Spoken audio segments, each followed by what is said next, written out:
مش عارفين تغيروا البطل في السيناريو اللي انتوا عاملينه، ما تضحكوش علينا وتقولوا لنا ان انتم محايدين. ضحكتوا علينا وقلتوا لنا هتشوفوا دوري مختلف الموسم اللي جاي. فعلا شفنا دوري مختلف للأسوأ.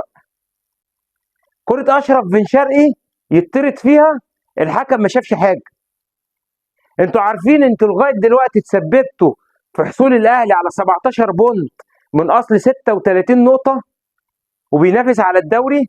تخيل بأخطاء الحكام، لو ما كانتش أخطاء الحكام كنا شفناه مركز عاشر، حتى ما كانش طلع من التسعة الأوائل، وما شفناش حكم اتعاقب. بالعكس ده الحكام بتتكافئ، بيكافئوا الحكام ويدوها ماتشات تاني. حكم يبقى موقوف يرجعوه من الإيقاف يدوا له ماتشات للأهلي. والزمالك الحكم يغلط للزمالك وحقه، الحكم بيفوق ويعاقبوه عشان خاطر لما يجي يحكم للزمالك تاني يبقى خايف ويرهبوه.